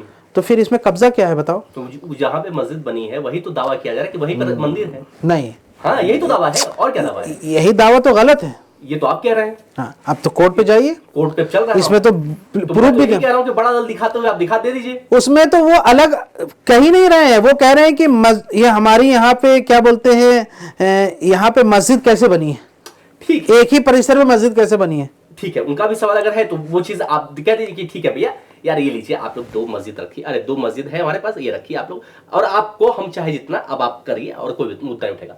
आपसे पहले एक बीजेपी के लीडर आए थे, उन्होंने कहा कि अगर ये 3 विवाद खत्म हो जाए तो हम अपना कोई भी मुद्दा नहीं। यही बात ये लोग पहले भी कहा करते थे, फिर उसके बाद कहते थे कि 40,000। अब संभल पे चले गए, अब जौनपुर पे चले गए, अब अजमेर दरगाह पे चले गए, अब वो क्या बोलते हैं कुतुब मीनार पे चले गए, फिर जामा मस्जिद में। ये तमाशाइयों का तमाशा खत्म नहीं होगा। इनका इलाज जो है ना वो कानूनन है, और कानूनी इलाज 1991 का वर्शिप एक्ट है। ठीक है, आप उसको मानते नहीं मानते? उस विषय पर ही बात कर लेते हैं। बात ठीक है, उस विषय पर ही बात कर लेते हैं वर्शिप एक्ट पे पहले। लेकिन एक चीज बताते हैं, आपका विवादों से नाता बड़ा लंबा रहा है। एक बार टीवी डिबेट के दौरान आपके साथ सुबई खान के साथ हाथापाई हो गई, क्या था मामला? लव जिहाद का मुद्दा चल रहा था। नहीं, मुझे नहीं लगता कि ऐसा लव जिहाद का कोई मुद्दा चल रहा था, कुछ और मुद्दे थे शायद। क्यों ऐसा क्या ना होता? नहीं, मेरा कोई विवाद नहीं। देखिए असल में क्या है कि कोई अपनी बदतमीजी के कोई हद पार कर दे तो महिला के तौर पर आप ये चाहते हैं कि भाई उस सिचुएशन से निकल जाए, ठीक है ना। और इसमें तो मैं समझता हूँ कि पूरी दुनिया ने ये देखा है कि गाली गलौज करने का भी जो मामला है या फिर तमाम चीज़ें, हालांकि मैंने ये कहा कि टेलीविज़न में इस तरह की चीज़ें नहीं होनी चाहिए। पैनलिस्ट नहीं, जो हुआ बहुत गलत था। मैंने देश के बड़े बड़े पैनलिस्टों के साथ चर्चा की, हज़ारों डिबेट किए। भारतीय जनता पार्टी या आरएसएस के लीडर कई लोग जो कटु वाक्य, बहुत कड़े शब्द हमारे खिलाफ या हमारी आस्था के खिलाफ, हमारे आइडियोलॉजी के खिलाफ हमारे सामने बोलते हैं। हम आपा नहीं खोते, हम संयम नहीं खोते, ठीक है ना। लेकिन आप अगर टेलीविज़न पे आते हो और आपको लगता है कि डायलॉग से बात नहीं बनेगी, आप यहाँ से you resort to violence, isn't it, ये आपका नुकसान है, ये आपकी संस्कृति दर्शाती है हमारी। बात कुछ नहीं, बात नॉर्मल एक चूंकि इस्लामिक जुरिस्प्रूडेंस की चल रही थी, ठीक है ना। मैंने कहा कि अगर आप इस्लामिक जुरिस्प्रूडेंस की बात करें तो इस्लामिक जुरिस्प्रूडेंस के हिसाब से ये है, ये हकीकत है। ये किसी के बारे में हो ऐसा नहीं है। कोई लोग अपने में ले करके ये कहते कि नहीं आपने हमें ऐसा कह दिया, आपको भी ऐसा अगर किसी ने कह भी दिया है तब भी आप उसको रिजॉर्ट टू वायलेंस नहीं कर सकते। फिर आप पैनलिस्ट क्यों हैं? फिर तो आप सड़क छाप हो जाएंगे। फिर आप जाइए यहाँ से मोहल्लों में लड़ाई कीजिए। आप टेलीविजन में क्यों है? फिर मैंने तो नहीं किया, I did not resort to violence, ठीक है। हाँ, अगर कोई हो सकता मेल पैनलिस्ट होता तो मैं भी आपा खो देता, ठीक है। महिला है, उसका सम्मान है, उसकी गरिमा है, हमने बना के रख दी, बात खत्म हो गई और सारी चीज में तो कोई विवाद ही नहीं है। शिव जी, दिल्ली चुनाव में AIMIM ने अपनी पहली सीट मुस्तफाबाद से सीट का ऐलान किया है। ताहिर हुसैन को वहां से टिकट दिया गया है। हाँ। ताहिर हुसैन यानी वो व्यक्ति जो 2020 दिल्ली दंगे का मास्टरमाइंड कहा जाता है, झूठा नैरेटिव है। बात कर लेते हैं ताहिर हुसैन पे। ताहिर हुसैन दिल्ली दंगा के आरोपी हैं। 2020 में आपने ही उनको अपनी पार्टी से बर्खास्त कर दिया था। AIMIM ने उनको टिकट दिया मुस्तफाबाद से। फिलहाल जेल में बंद है वो। 2017 में पार्षद चुने गए थे जी। उसके बाद 2020 में दिल्ली दंगे के आरोपी सिद्ध हो गए। उसके बाद ताहिर हुसैन, उन पर आरोप है कि ताहिर हुसैन ने ही IB ऑफिसर अंकित शर्मा की हत्या की। 22 अप्रैल 2020 को उनके ऊपर UAPA का वो धारा लगा। साथ ही साथ उस दिल्ली दंगों में 53 लोग मरे और 700 लोग घायल हुए। ये ऑफिशियल डाटा है। लोअर कोर्ट में जो चल रहा है, हाई कोर्ट में भी उनको 5 मामले में बरी कर दिया गया है। ये बात भी सही है। और वो किस 9 मामलों में उनको बेल भी मिली है। 5 मामलों में दयालपुर पुलिस स्टेशन 9 मामले में, मैं लेटेस्ट बता रहा हूँ, उनके परिवार दयालपुर पुलिस स्टेशन में 9 मामलों में बेल है और 1 मामले में FIR भी क्वैश हो गई। हाई कोर्ट से 5 मामलों में उनको बेल मिल चुकी है। दयालपुर पुलिस स्टेशन में जो फाइल की गई थी 5 मामलों में जमानत हो चुकी है उनकी, लेकिन अभी भी जेल में है। और कहा जाता है ये है उनके ऊपर आरोप है। 2023 में आरोप तय भी हो गए हैं और दिल्ली पुलिस की क्राइम ब्रांच ने 1030 पन्नों की चार्जशीट लगाई, चार्जशीट की है। उस पे कलकत्ता कोर्ट ने उनको आरोपी तय कर दिया है। तय करना और सिद्ध करना दो अलग। आरोप यह है कि 1,30,00,000 रुपए दिल्ली दंगे में खर्च किए। आप उसको टिकट देते हैं जिसको दिल्ली दंगे का मास्टरमाइंड कहा जाता है। क्या राजनीति कर रहे हैं आप? क्या राजनीति आपको ये सूट करती है? बिल्कुल। कैसे कैसे आप ताहिर हुसैन कोई गुंडा या ताहिर हुसैन का कोई क्रिमिनल बैकग्राउंड नहीं था। यूएपीए लगाए सर। ताहिर हुसैन वहाँ के लीडर थे। मुस्तफ़ाबाद के लोगों ने उनको चुन करके काउंसलर बनाया। आम आदमी पार्टी के लीडर थे। ताहिर हुसैन अपने छत पर थे। ताहिर हुसैन ने पुलिस कबूल की है कि उनके छत पर ये पेट्रोल बम थे, उनकी बात कबूल की है उन्होंने? कबूल की है सर। ये आप उनका स्टेटमेंट कहाँ दिखा सकते हैं? कबूल की है सर इस बात पे, और उनको चार्जशीट में उनको आरोपी तय किया गया है। 2023 में कलकत्ता कोर्ट ने किया है। ये तो कोर्ट के यहाँ से जब ऑर्डर पास होंगे उस पर देखा जाएगा। जिन मामलों में जो बेल हुई है वो सब मामले तो झूठे निकले। सर आपने ये पहली सीट निकाली और पहली सीट आपने ताहिर हुसैन के हाँ। को दे दी, दिल्ली दंगे का मास्टरमाइंड को। और क्या साधने की कोशिश कर रहे थे आप ये सवाल कभी बीजेपी से आप पूछेंगे कि साध्वी प्रज्ञा सिंह को क्यों टिकट दिया गया था? साध्वी प्रज्ञा सिंह को अभी टिकट दिया गया? नहीं दिया गया ना, अभी दिया गया सर। 2024 के इलेक्शन में, लोकसभा चुनाव में उनको टिकट दिया गया। वो तो यहाँ से हो सकता है पब्लिक ने उनको नकार दिया होगा तो उन्होंने नहीं दिया। लेकिन आज भी यहाँ से हॉट फेवरेट तो हिंदुत्व आइडियोलॉजी के हैं। उनको संसद पहुंचाया नहीं पहुंचाया? पहुंचाया बिल्कुल। मालेगांव बम ब्लास्ट के आरोप उस पर सिद्ध थे। एनआईए की यहाँ से 1200 पन्ने की चार्जशीट में जो है उन पर आरोप सिद्ध थे। बीजेपी से सवाल कर लूंगा, आप ये बताइए ताहिर हुसैन के बारे में। जो पैमाना बीजेपी के लिए आप जो पैमाना हमारे लिए तय करते हैं वो दूसरी पार्टियों के लिए तय क्यों नहीं करते? सर आप कह रहे हैं कि बीजेपी गलत है, तो आप क्यों सही नहीं हो रहे हैं? मुझे हमें सही बनना ही नहीं है। आप दूसरे का कलर गंदा क्यों देख रहे हैं? मैं तो यहाँ से कहता हूँ कि हम यहाँ से हक, हमारा मानना है कि ताहिर हुसैन जो है ना वो यहाँ से, आपने बयान दिया कि आपकी दिल्ली दंगों की पीड़ितों को न्याय मिलेगा। बिल्कुल मिलेगा। कैसे मिलेगा सर? 53 लोग की मौत हो गई, 700 लोग घायल हुए, और कोर्ट ने यहाँ पर कह दिया कि 2023 में वो आरोप तय कर दिया है। हमारा साफ मत है कि ताहिर हुसैन दंगों के मास्टरमाइंड नहीं बल्कि दंगों के पीड़ित है। ताहिर हुसैन को फंसाया गया है और असल मास्टरमाइंड तो जो है वो कपिल मिश्रा है, जिसको पूरी दुनिया ने देखा। आप क्या झुठला सकते हैं? जिस तरीके से आप यहाँ से अकबरुद्दीन ओवैसी साहब की बात करते हैं भाई उन्होंने ऐसा कहा था लेकिन फिर भी कोर्ट ने यह कर दिया और इस तो झुठलाने वाली बात हो गई, तो फिर कपिल मिश्रा के लिए क्यों नहीं करते? कपिल मिश्रा को पूरी दुनिया ने देखा किस तरीके से वो दंगा भड़काने के लिए लोगों को वहाँ जमा कर रहे थे, और उसके बाद भी कपिल मिश्रा को कुछ नहीं होता। अगर ये दूसरी सरकार होती तो आज Kapil Mishra, sir petrol bomb नहीं मिला था। कपिल मिश्रा वहाँ दंगा भड़काने ही क्यों गया था? कपिल मिश्रा के छत पर पेट्रोल बम नहीं मिला था। किसी के छत पर पेट्रोल बम नहीं मिला है। मिला है। अगर ताहिर, सुनिए, आप मुस्तफ़ाबाद की आवाम को बोलने तो दीजिए। मुस्तफ़ाबाद की आवाम तय करेगी ना। मुस्तफ़ाबाद की आवाम जानती है कि भाई यहाँ से क्यों, और ये कोर्ट में भी साबित हुआ है कि दंगाई एक भीड़ जो है ताहिर हुसैन की छत पर चढ़ने की कोशिश कर रहे थे। दंगाई भीड़ ताहिर हुसैन के घर के बगल में रखी हुई जो कई गाड़ियां थी उसको जला दी, उसके सीढ़ियों पर चढ़ने की कोशिश की। एक आदमी यहाँ से अपने बचने के लिए इंतजाम करेगा नहीं पड़ेगा? उनको राइट टू यहाँ नहीं राइट टू यहाँ से सेल्फ प्रोटेक्शन है या नहीं है? कैसा पेट्रोल कैसे करेंगे? क्या करेंगे? आप अपने परिवार को मरने देंगे? पेट्रोल बम रखना है सर। कौन बोला पेट्रोल बम है? पेट्रोल बम उनके छत पे मिले सर। ये तो यहाँ से किसने प्लांट किया ये तो कोर्ट तय करेगा। फुटेज में भी आ चुका है सर। उनके परिवार का कहना ये प्लांटेड है। फुटेज में सर जो चीज दिख रही है वो भी, उसका कोई वैल्यू नहीं सर। वो फुटेज बाद की है सर। उन्हीं उस वक्त वो मौजूद हैं छत पर और उनके साथ आसपास कई लोग मौजूद हैं और उसमें दिख रहे हैं, उनके घर पर वो चीजें दिख रही है सर। उनको कहना है कि ये प्लांटेड। मेरा सवाल बस इतना है कि 53 लोग जो उनके आने से पहले ही दंगाई चढ़ चुके थे उनके छत पे। हाँ, और वो उनके साथ लड़ नहीं रहे थे, वो कह रहे थे हाँ ठीक है, अच्छा है, साथ में उन्होंने छत से भगाया है दंगाइयों को। ये इसका फुटेज तो नहीं है सर? वहां से फेंकते मारते हुए आएगा फुटेज। आप उनके परिवार से एक बात बताइए, ये वही ताहिर हुसैन है जो जेल में जाने के बाद उसकी बेटी छोटी सी थी, आज उसकी बेटी बड़ी हो गई है, वो अपने बाप को मिल नहीं सकती, उसने अपने बाप के यहाँ से प्यार नहीं देख पाई।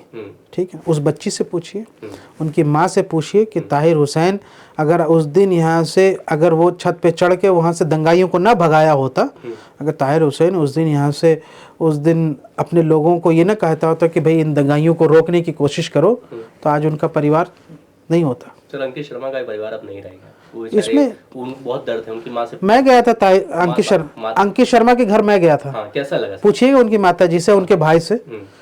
बताओ कोई बीजेपी का लीडर गया था उस वक्त में? बिल्कुल गया सर। कोई नहीं गया। कई अरे बाद में गए हैं सब। मैं गया, अंकित शर्मा के घर हम गए, अंकित शर्मा के परिवार से हम मिले, उनके दुख में हम शामिल हुए। दूसरे लोग तो यहाँ से गए नहीं गए मुझे नहीं पता। बीजेपी के एक लीडर है टेनी, ठीक है ना? पूरा नाम लीजिए उनका। क्या नाम था उसका, मैं नाम भी भूल गया। मुझे याद है, आप बताएं। हाँ, टेनी साहब है ना कुछ, तो उनके लड़के ने और उनकी पूरी उसमें यहाँ से आप देखा, पूरी दुनिया ने देखा किस तरीके से किसानों को रौंद दिया गया। फिर आप उनको कैसे मंत्री बना देते हैं? फिर आप कैसे उनको मंत्री थे कि नहीं थे? उसको मंत्री थे ना? हाँ, बनाए नहीं गया थे? हाँ, थे मंत्री, थे ना? थे मंत्री। बर्खास्त किया गया क्या? नहीं, बर्खास्त नहीं, लेकिन चीज ये है कि उनके खिलाफ भी कार्रवाई हुई। कैसे हुई? कहाँ बर्खास्त किए गए? आप जब किसानों को रौंदने वालों को यहाँ से आप अपने सरकार में मंत्री बनाए रख सकते थे। मालेगांव बम ब्लास्ट में यहाँ से कई लोगों का कत्ल करने वाले साध्वी प्रज्ञा, और जिसके खिलाफ देश की एनआईए ने यहाँ से साफ तौर पर कहा, और जिसके लिए देश के एक एनआईए के बहुत बड़े ऑफिसर करकरे साहब ने जो साफ तौर पर जो बात की पूरी दुनिया जानती है कि साध्वी प्रज्ञा पे उन्होंने क्या कहा और क्या उनकी रिपोर्ट थी, अगर आप उस पर विश्वास नहीं कर रहे हैं तो फिर आपकी क्या नैतिकता बनती है एमआईएम से सवाल पूछने की ताहिर हुसैन को आपने क्यों? हम ताहिर हुसैन के साथ खड़े हैं, उनके परिवार के साथ खड़े हैं, मजबूती से के साथ खड़े हैं। अगर यहाँ से देश में तमाम लोगों को जो जेल में और आरोपों में बंद है, अगर उनको यहाँ से चुनाव लड़ने का अधिकार है, जो भारतीय जनता पार्टी के लीडर और आम आदमी पार्टी के लीडर हैं, तो ताहिर हुसैन को भी चुनाव लड़ने का हक है। और ये मुस्तफाबाद की आवाम तय करेगी कि वो उनको दोबारा से चुन के सदन में भेजना चाहती है नहीं चाहती। Let the people decide, let the court decide who are you and me to set up a kangaroo court. नहीं, कंगारू कोर्ट नहीं, लेकिन ये चीज तो बात कर सकते हैं कि आपने क्यों दे दिया। हमने दिया जी, मेरा मत है, आप क्या करेंगे? नहीं, ठीक है, तो आपकी राजनीति इसी तरीके की? हाँ, ऐसे ही है। इस बार दिल्ली चुनाव में AIMIM क्या मुस्लिम बहुल क्षेत्र में ही अपने उम्मीदवार उतारेगी या लगभग 70 सीटों पर चुनाव लड़ने वाली? हमारी ख्वाहिश तो है कि हम 70 सीटों पर चुनाव लड़े, लेकिन जहाँ जहाँ हमारा महाराष्ट्र की 288 विधानसभा सीटों में AIMIM ने 16 सीट पर चुनाव लड़ा, जिसपे एक सीट पर मालेगांव सेंट्रल से उनको जीत। ये संगठन तय करता है। असल मैं प्रदेश अध्यक्ष हूँ। हमारे जो लोअर संगठन है, जो जिला के जो मंत्री हैं और जिले के जो अध्यक्ष हैं, वो ये हमें प्रपोजल देते हैं कि हमारे इलाके में अलग अलग विधानसभा में संगठन की इतनी तैयारी है। उन संगठन की तैयारियों के बुनियाद पर, उनकी रिपोर्ट और उनके सर्वे के बुनियाद पर हम ये तय करते हैं कि कितनी सीट लड़ते हैं। अगर हमारा दिल्ली के अंदर संगठन यहाँ से तमाम सीटों पर लड़ने के लिए अगर वो रिपोर्ट देता है और हम अपने सर्वे में भी पाते हैं कि कई सीटों पर हम लड़ सकते हैं, तो हम लड़ेंगे। तो जिन जगहों पर हमें लगता है कि इसमें हिंदू मुस्लिम का कोई एंगल ही नहीं है। मुस्तफाबाद में हमारा संगठन मजबूत, हम लड़ रहे हैं। सीलमपुर में हमारा संगठन मजबूत, हम लड़ेंगे। बाबरपुर में हमारा संगठन मजबूत, सीमापुरी में हमारा संगठन मजबूत, जंगपुरा में मजबूत, ओखला में मजबूत, पुरानी दिल्ली में मजबूत। AIMIM को पता है कि उसका जो वोट बैंक है वो मुस्लिम समाज है। वो हम तय करेंगे हमें कैसे चुनाव लड़ना है। दुनिया से सीखने की जरूरत नहीं है। राजनीति हमारे तो घर की लौंडी है। क्योंकि कांग्रेस आरोप लगाती है कि आप किसी पार्टी की बी पार्टी। हाँ, कांग्रेस तो पूरे चुनाव में नहीं, उस वक्त उस सीट पर हमें कमजोर कर रहे हो। देश जिस कांग्रेस को पूरी दिल्ली की जनता ने नकार दिया, अब उसके पास कहने के लिए कुछ नहीं रहा है। अगर यहाँ से ये मुखालफत करते तो ये कभी आम आदमी पार्टी से अलायंस करने की बात करते हैं। आम आदमी पार्टी वाले कहते हैं कि नहीं, हम तो नहीं कर रहे हैं जी। कभी कहते हैं हरियाणा में कर लो, कभी कहते हैं लोकसभा में हम साथ थे, अब विधानसभा में साथ नहीं। इनकी हालत ऐसे हो गई है, मतलब क्या कहते हैं, चूहे बिल्ली वाली हालत हो गई है। साथ निकाह करके भी रहना चाहते हैं और कहते हैं हम सुहागरात भी नहीं बनाएंगे। क्यों ऐसा कहते हैं? कई समय से कहते आ रहे हैं। क्या वोट कटुआ भी बोल देते हैं बहुत लोगों की, वोट काटने वाले हैं आप। ये असल में ना आम आदमी पार्टी को इसी की मेडिसिन पिलाई जा रही है ना, इसलिए बुरा लग रहा है। आम आदमी पार्टी तो दिल्ली में है, फिर ये गुजरात में चुनाव क्यों लड़ती है, बिहार में क्यों लड़ती है, झारखंड में क्यों लड़ती है, जहाँ 1.5% उसको वोट मिला है, हरियाणा में क्यों लड़ती है? पार्टी को आगे विस्तार करने का हक होना चाहिए। जैसे आम आदमी पार्टी को हक है, वैसे हमें भी हक है। अच्छा, AIMIM के लिए दिल्ली का चुनाव कितना बड़ा है मुद्दा है? बहुत बड़ा मुद्दा है। और ऋषि जी कितनी सबसे बड़े करने वाले हैं? क्योंकि आज हम पिछले 10 सालों से हमारी पार्टी यहाँ एग्जिस्ट करती है दिल्ली के अंदर, लेकिन बहुत कम इलाकों में उसका विस्तार हुआ। संगठन बनते समय लगा, और पिछले बार जब संगठन थोड़ा सा एक अच्छे पोजीशन में बना तो हम यहाँ म्यूनिसिपल कॉर्पोरेशन का चुनाव लड़े, और हमें उसमें बहुत हद तक वोटर बेस भी बढ़ा। हमारे 2-3 कैंडिडेट ऐसे थे दूसरे स्थान पर रहे, मतलब सेकंड टू कांग्रेस या सेकंड टू आम आदमी पार्टी जस्ट रहे, चंद वोटों से हारे। तो वो वहाँ तक उसका लेवल था। अब पिछले 1 सालों से मैं प्रदेश अध्यक्ष हूँ। हमारे साथियों ने बहुत मेहनत की, बहुत काम किया। मैंने कई यात्राएं निकाली, कई मुद्दों को उठाया, ज़मीनी स्तर पर कई बार हमने संग्राम किए, कांग्रेस के हेडक्वार्टर को घेराव किया, जंतर मंतर पे और तमाम चीज़ों पे। उससे लोगों को ऐसा लगने लगता है कि यहाँ से कि भाई जितना कांग्रेस विपक्ष में रहते हुए दिल्ली के अंदर ये दूसरी पार्टियां नहीं कर रही, उससे ज़्यादा तो एमआईएम कर रही है, जिसके पास ना कोई पार्षद है ना कोई विधायक है। फिर एमआईएम क्यों नहीं हमारे लिए विकल्प बन सकता है? और इस पूरे यात्रा में मुझे ऐसा लगा, जो कौमी इंसाफ यात्रा लग रहा था, कि लोगों की डिमांड थी कि एमआईएम इस बार चुनाव लड़ना चाहिए और आप मजलिस को एक बार यहाँ मौका मिलना चाहिए। लिहाजा हमने उनकी भावनाओं का ख्याल रखते हुए पहली बार हमने तय किया है कि दिल्ली के अंदर विधानसभा चुनाव लड़ेंगे। और मुझे लगता है कि ताहिर हुसैन साहब से शुरुआत करना और मुस्तफ़ाबाद हमारी सबसे मजबूत जहाँ पे संगठन है वहाँ से शुरुआत करने के, अब आने वाले दिनों में आप देखेंगे कई और सीटों का अनाउंसमेंट करेंगे। कितनी रैली कर सकते हैं दिल्ली चुनाव में? कई सारी करेंगे, जहाँ जहाँ हम चुनाव लड़ेंगे वहाँ रैली करेंगे। क्या स्ट्रेटेजी होगी, क्या आपकी सोच होगी, आपका प्लान क्या है? ये तो हम तय करेंगे। इसके लिए आपको आप एमआईएम में शामिल होना पड़ेगा। आइए एमआईएम में शामिल हो जाइए। नहीं, मैं पत्रकार हूँ, ऐसे ही काफी हूँ। नहीं, आप एमआईएम में शामिल हो जाएंगे तो हम, आप मुझे बोल देंगे तो यहीं से आप एमआईएम में शामिल हो जाए, मैं आपको स्ट्रैटेजी बता दूंगा। नहीं, स्ट्रेटेजी नहीं, मतलब कि किस मत पर आप। अमित शाह जी की स्ट्रैटेजी जानने के लिए ना आपको बीजेपी का मेंबर बनना पड़ेगा, ठीक है ना। इसी तरह एमआईएम की स्ट्रैटेजी जानने के लिए एमआईएम का मेंबर बनना पड़ेगा। एमआईएम का स्ट्रैटेजी महाराष्ट्र फेल तक हो गया ना, कहीं चल जाता है जादू, कहीं नहीं चलता है। जैसे बीजेपी का यहाँ से महाराष्ट्र में चल गया, झारखंड में नहीं चला। आप बीजेपी के हैं 21 सीट आई है, कुछ भी यहाँ से बढ़ी है, लेकिन जादू नहीं चला ना। जिसकी बात वो कर रहे थे कि बांग्लादेशी और रोहिंग्या, लेकिन सत्ता के नजदीक भी हैं, सत्ता से दूर रहे, लेकिन सत्ता से बहुत दूर है अभी, बहुत दूर है। तो वैसे ही बीजेपी का कहीं पे जैसे चल जाता है, जैसे उनका यहाँ से तमिलनाडु में नहीं चलता है। अच्छा, दिल्ली चुनाव में अब ऑटो चालक का मुद्दा बड़ा गर्मा गया है। आप कहती है कि भाई ऑटो चालक के लिए 5 उन्होंने वादे कर दिए हैं। अब बीजेपी ने भी उससे बढ़कर के 2 कदम आगे आई, उसने कहा कि हम 7 वादे करेंगे। अब एमआईएम कितना देखती है ऑटो चालक को अपना वोट मत में या शेयर में वोट बैंक? मैं कभी ऑटो चालक बेड़ा पार कर देंगे? ऑटो चालक, रिक्शा चालक या यहाँ से कोई काम करने वाले, मैं कामों के वर्गीकरण के बुनियाद पर वोट बैंक नहीं बनाता या उसको मैं उस तरीके से नहीं करता। मैं कहता हूँ सबका उद्धार होना चाहिए। अगर आप मुस्तफाबाद विधानसभा के अंदर अगर हमारी पार्टी जीतती है और आप हमारे कैंडिडेट को जिता रहे हैं, तो चाहे उस क्षेत्र में रहने वाला हिंदू होगा, चाहे मुसलमान होगा, चाहे वो ऑटो चलाए या लैम्बोर्गिनी चलाए, उसका उद्धार करना हमारी जिम्मेदारी, उसके इलाके में डेवलपमेंट करना हमारी जिम्मेदारी, उसकी शिकायतें सुनना हमारे पार्टी के प्रतिनिधि की जिम्मेदारी। ओखला के अंदर यहाँ से अगर हम जीत के आते हैं तो हमारे ओखला में रहने वाले चाहे हिंदू हो, मुसलमान हो, सिख हो, ईसाई हो, ऑटो वाले हो, गाड़ी वाले हो, रिक्शा वाले हो या बिना गाड़ी वाले पैदल वाले हों, सबका उद्धार करना, डेवलपमेंट करना हमारी जिम्मेदारी और उनके समस्याएं सुनना, उनकी निवारण करना हमारी जिम्मेदारी। मैं यहाँ से केजरीवाल की तरह ये बैगन की पॉलिटिक्स नहीं करना चाहता हूँ। केजरीवाल ने जितने झूठे वादे करके लोगों को बेवकूफ़ बनाया आज तक, और जिस तरीके से वो आप देख रहे हैं कई चीजें उसकी फेल्योर नजर आ रही है, हम वो काम नहीं करना चाहते। अच्छा, महिला सम्मान केजरीवाल और हम में बहुत फर्क है। ठीक है, महिला सम्मान योजना कई राज्यों में चल रही है। आज भी केजरीवाल ने भी कह दिया कि भाई महिला सम्मान योजना दिल्ली में लागू होगी, 1000 रुपए मिलेंगे महिलाओं को हर महीने और चुनाव जीतने का 21 रुपए मिलेंगे। अब आपको क्या लगता है कि महिला कितनी बड़ी निर्णायक साबित होंगी इस चुनाव में?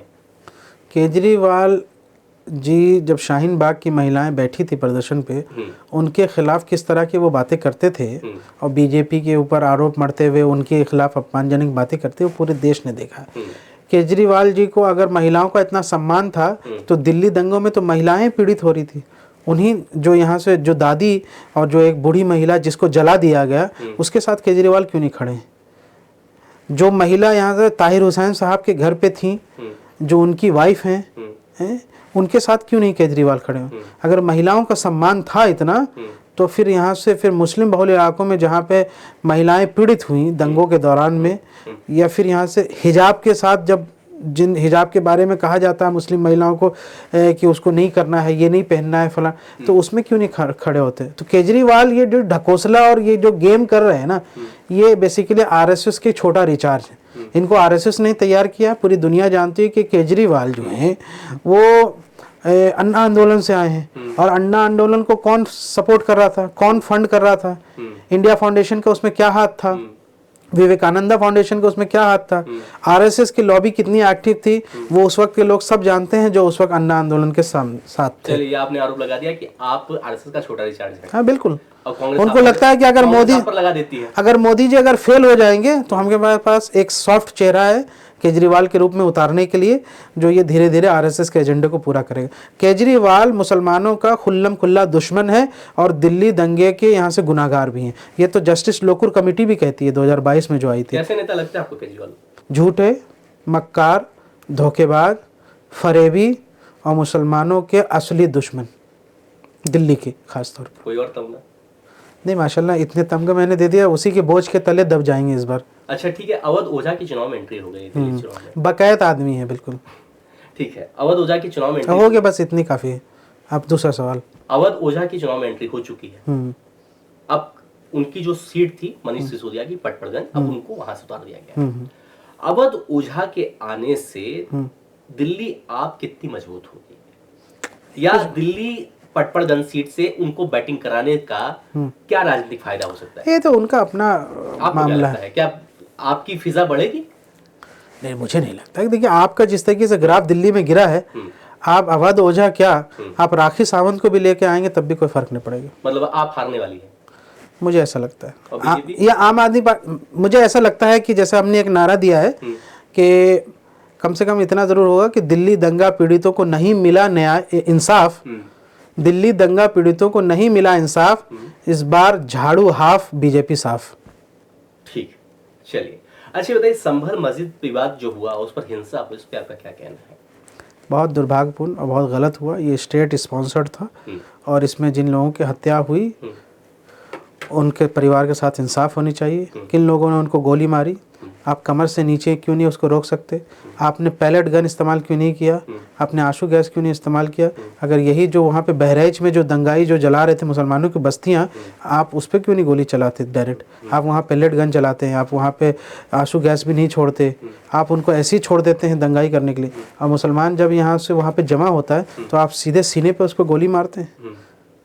तो ये जो दोहरा रवैया है, ये जो एक हेट है ना सिस्टम के अंदर भी, कि नहीं भाई यहाँ से आप चेहरा और कपड़े देख करके उस पर यहाँ से तय करते हैं कि पुलिस का क्या हमारा एथिक्स होगा और क्या नहीं होगा, ये बहुत गलत प्रेसिडेंट साबित हो रहा है। इसलिए जो काम आप गलत कर रहे हैं ना, फिर दुनिया में कुछ भी अगर गलत होगा, चाहे वो किसी भी धर्म के साथ, तो आपकी नैतिकता नहीं बचती है उस पर बोलने के लिए, क्योंकि आप तो उससे भी ज़्यादा ख़राब कर रहे हो। ठीक है, अब बात करते हैं बेसिस ऑफ वर्शिप एक्ट जो आपने कहा सन 1991 की, तो इस पर बात करते हैं। सुप्रीम कोर्ट में आज सुनवाई हुई और सुनवाई में उन्होंने एक अच्छी टिप्पणी की। उन्होंने कहा कि अब जितने भी मंदिर मस्जिद का विवाद होगा, अब कोई भी यहाँ पर मामला नहीं आएगा जब तक ये सुनवाई जारी रहे। हम इसका स्वागत करते हैं। तो और दूसरी चीज उन्होंने कहा कि और जो वैसे संभल मस्जिद का विवाद चल रहा है, अजमेर वाला विवाद, उस पर कोई फैसला नहीं आएगा।